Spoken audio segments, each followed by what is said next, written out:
Très chers amis à l'écoute, frères et sœurs, membres de l'Église, des Assemblées de Dieu de la zone 1, c'est encore un grand plaisir pour nous de partager avec vous la parole de Dieu.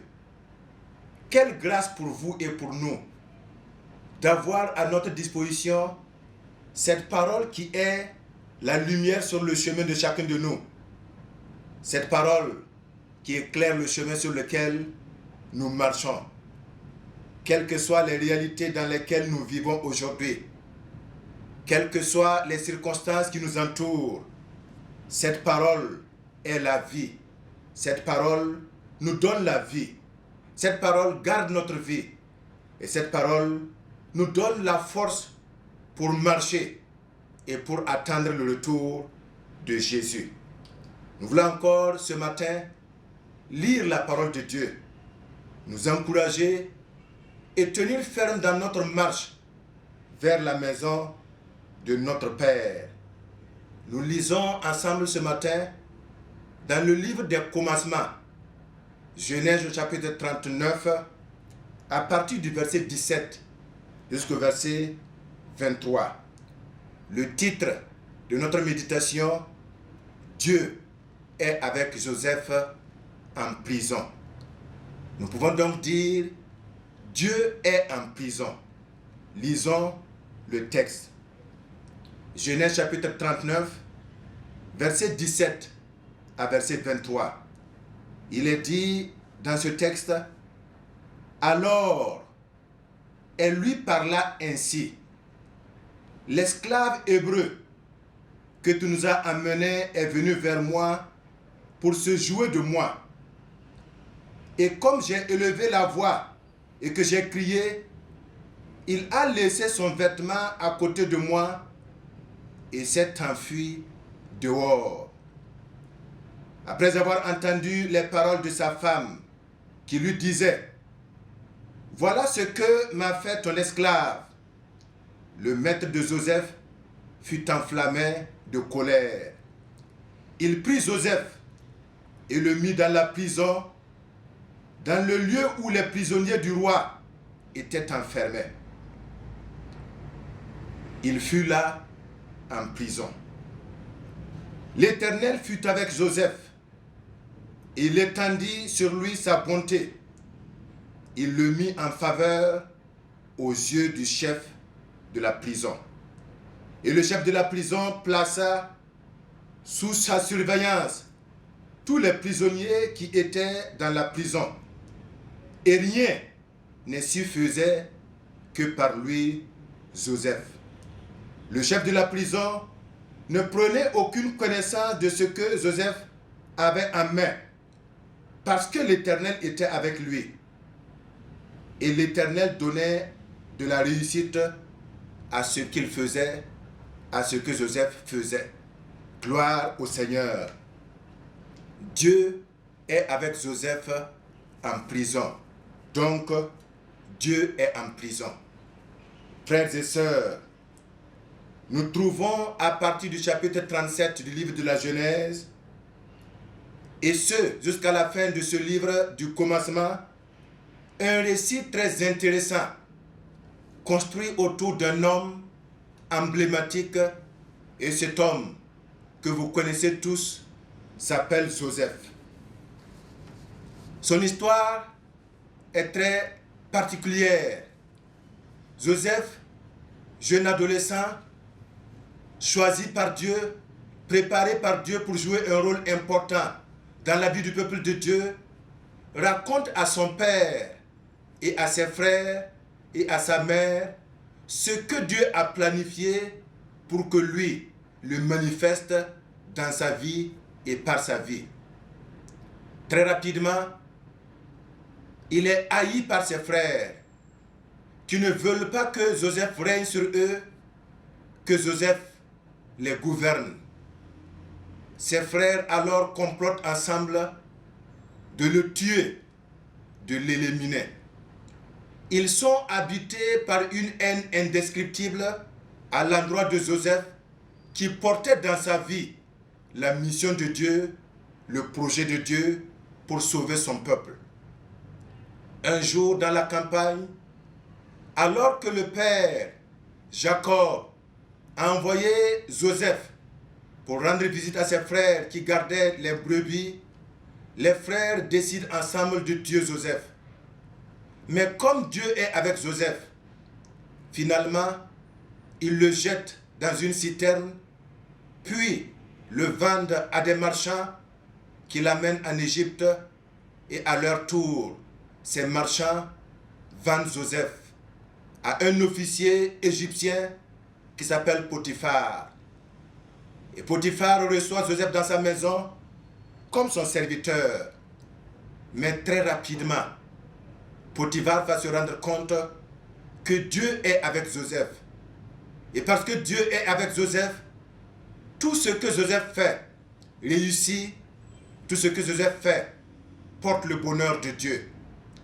C'est ainsi que Potiphar va très rapidement confier toute la gestion de sa maison entre les mains de Joseph. Dans toute la maison de Potiphar, c'est Joseph qui gouverne. C'est Joseph qui a le droit et qui décide, sauf sur la vie de la femme de Potiphar. Mais la parole de Dieu nous dit que Joseph était un jeune homme beau de figure et beau de corpulence. Et la femme de Potiphar eut envie de coucher avec Joseph. Mais parce que Joseph était un homme intègre, parce que Joseph connaissait Dieu, parce que Joseph était habité de la crainte de Dieu, Joseph a refusé de se laisser embobiner, de tomber dans le piège de la femme de Potiphar. Joseph a refusé les avances de la femme de Potiphar. Un jour, pendant que Potiphar était au service, un jour, pendant que tout le monde était sorti de la maison, il se trouvait dans la maison, seule la femme de Potiphar et Joseph. La femme de Potiphar alla vers Joseph et voulut le forcer à coucher avec elle. Mais parce que Joseph était rempli de la crainte de Dieu, parce que Joseph ne voulait pas commettre une si grande forfaiture, Joseph a fui et a laissé son vêtement entre les mains de la femme de Potiphar.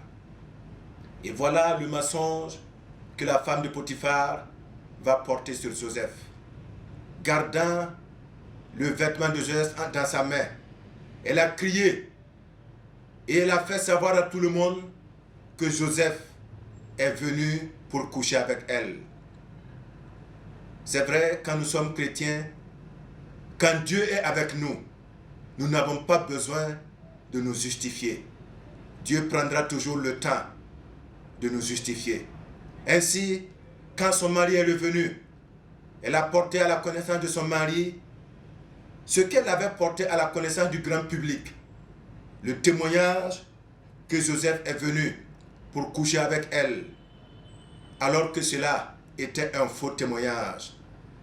Sans attendre et sans comprendre et sans demander des explications, Potiphar, le mari de cette femme, se met en colère et jette immédiatement Joseph en prison sans autre forme de procès. Frères et sœurs, mais comme nous l'avons dit, Dieu est avec Joseph. Et quand Dieu est avec Joseph, si Joseph est en prison, Dieu est en prison. Le verset 21 est clair. L'Éternel fut avec Joseph et il étendit sur lui sa bonté. Il le mit en faveur aux yeux du chef de la prison. Mais avant le verset 21, le verset 20 nous dit que Potiphar mit Joseph en prison dans le lieu où les prisonniers du roi étaient enfermés. Et on nous dit que Joseph fut là en prison. Où était donc Joseph? La parole de Dieu est claire, en prison. Où était l'Éternel? Ou disons, où est l'Éternel avec Joseph? Joseph en prison, l'Éternel avec Joseph. Donc, l'Éternel Dieu est en prison. Dieu en prison avec Joseph.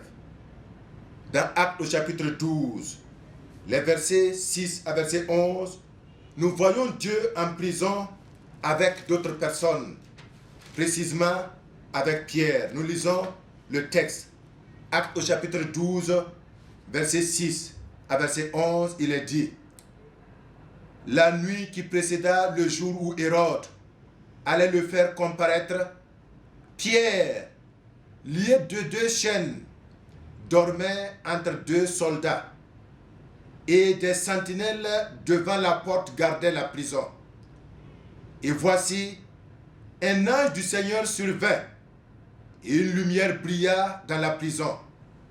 L'ange réveilla Pierre en le frappant au côté et en disant: lève-toi promptement.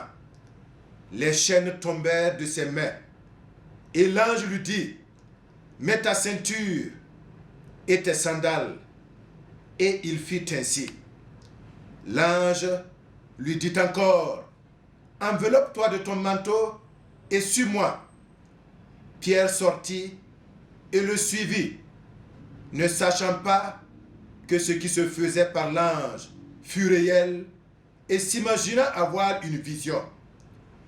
Lorsqu'ils eurent passé la première garde, puis la seconde, ils arrivèrent à la porte de fer qui mène à la ville et qui s'ouvrit d'elle-même devant eux. Ils sortirent et s'avancèrent dans une rue. Aussitôt, l'ange quitta Pierre. Revenu à lui-même, Pierre dit: je vois maintenant d'une manière certaine que le Seigneur a envoyé son ange et qu'il m'a délivré de la main d'Hérode et de tout ce que le peuple juif attendait. Dieu en prison avec Pierre. Dieu en prison avec Joseph. Dieu est en prison. Frères et sœurs, si nous avançons dans Actes au chapitre 16, nous pouvons lire à partir du verset 23, il est dit: après qu'on les eut chargés de coups, ils les jetèrent en prison en recommandant au geôlier de les garder sûrement. Le geôlier, ayant reçu cet ordre, les jeta dans la prison intérieure et leur mit les ceps aux pieds. Vers le milieu de la nuit, Paul et Silas priaient et chantaient les louanges de Dieu, et les prisonniers les entendaient. Tout à coup, il se fit un grand tremblement de terre, en sorte que les fondements de la prison furent ébranlés. Au même instant, toutes les portes s'ouvrirent et les liens de tous les prisonniers furent rompus. Gloire au Seigneur. Dieu en prison. Quand Dieu est avec vous en prison, la prison tremble. Quand Dieu est avec vous en prison, les chaînes des prisonniers tombent. Et Dieu était avec Joseph en prison. Dieu a été avec Pierre en prison. Dieu a été avec Paul et Silas en prison. Frères et sœurs, une très bonne nouvelle, une très grande nouvelle. Dans Matthieu au chapitre 28, le verset 20, Jésus lui-même déclare ceci: voici, je suis avec vous tous les jours jusqu'à la fin du monde.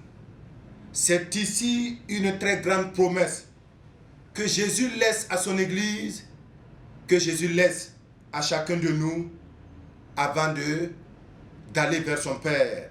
Je suis avec vous tous les jours jusqu'à la fin du monde. Pour revenir au cas de Joseph, dans Genèse chapitre 39, versets 20 et verset 21, nous pouvons donc affirmer que ce n'est pas Dieu qui est en prison, c'est Joseph qui est en prison.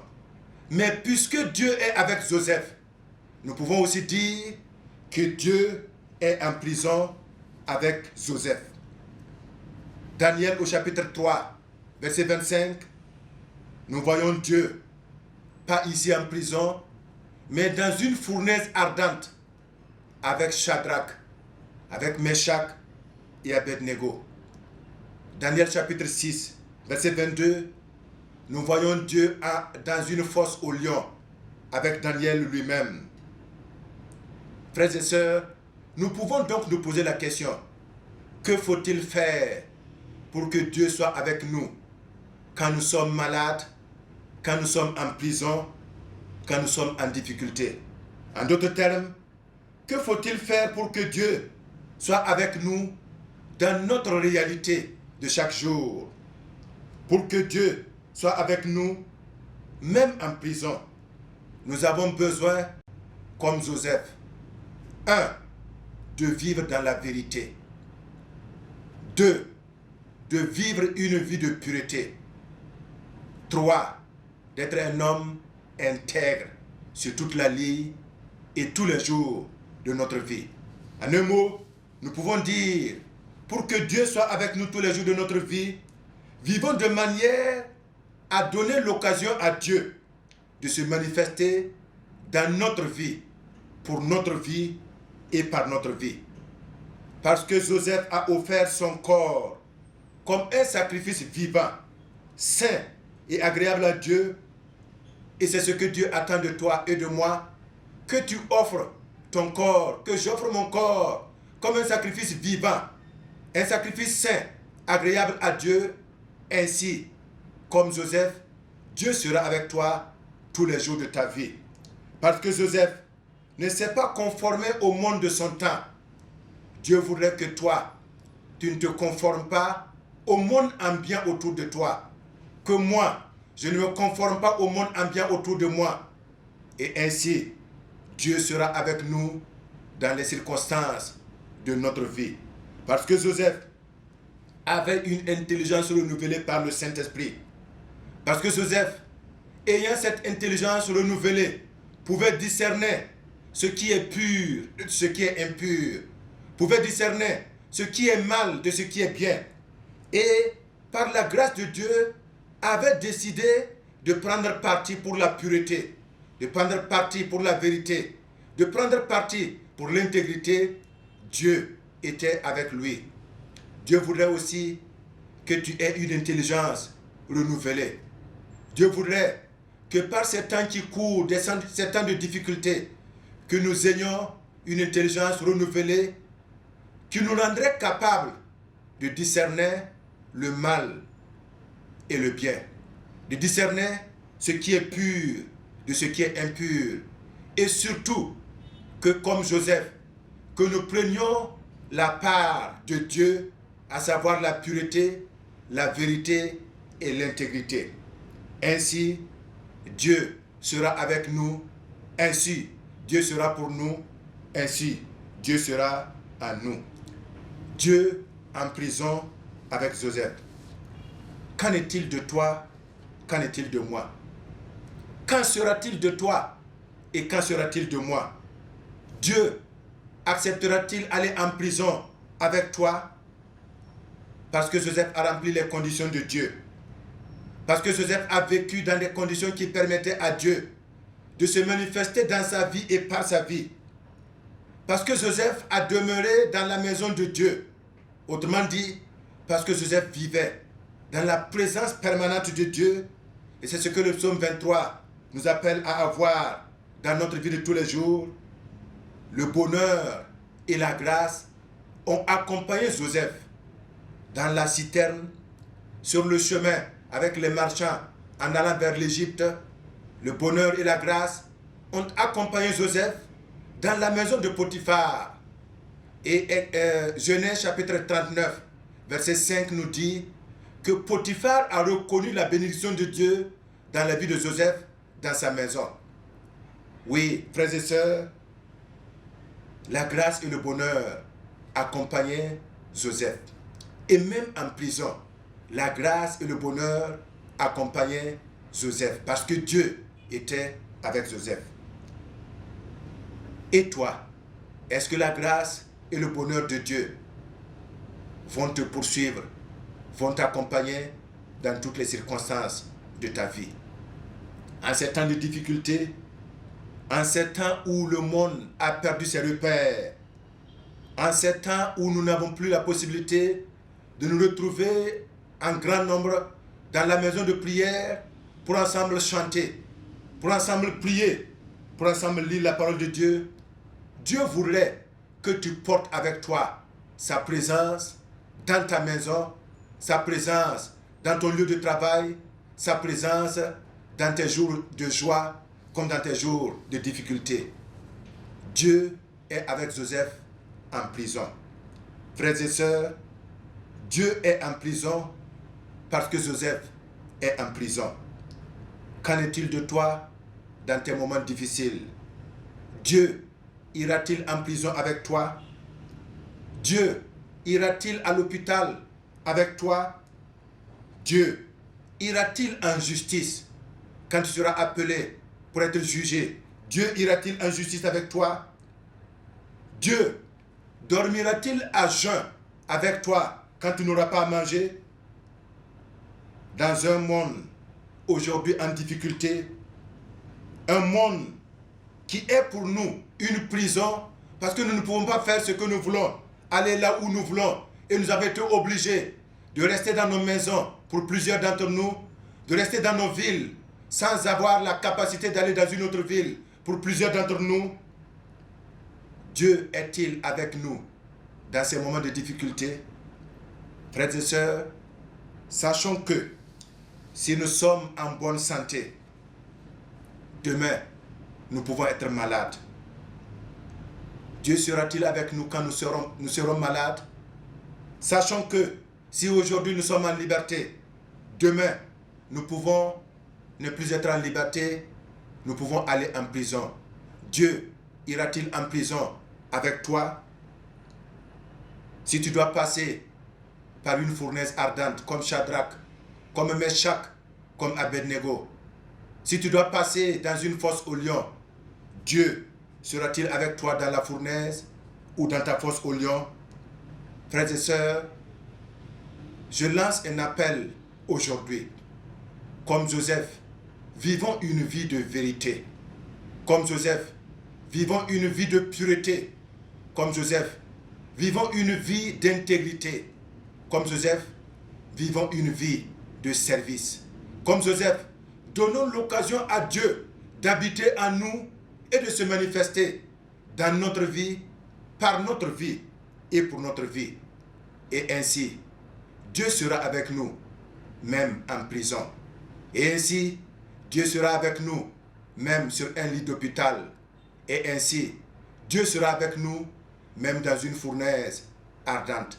Que Dieu vous bénisse et que Dieu vous aide, chacun de nous, à prendre conscience que la présence de Dieu est la clé qui nous donne de remporter la victoire dans la prison, dans la fournaise ardente, comme dans la fosse au lion. Donnons l'occasion à Dieu, par une vie de vérité, par une vie de pureté, par une vie d'intégrité, de se manifester en nous et d'être avec nous tous les jours, jusqu'à la fin du monde, dans nos jours de joie, dans nos jours de difficulté, et nous serons plus que vainqueurs, à la gloire de Dieu et à notre joie. Que Dieu vous bénisse au nom de Jésus. Amen. Amen.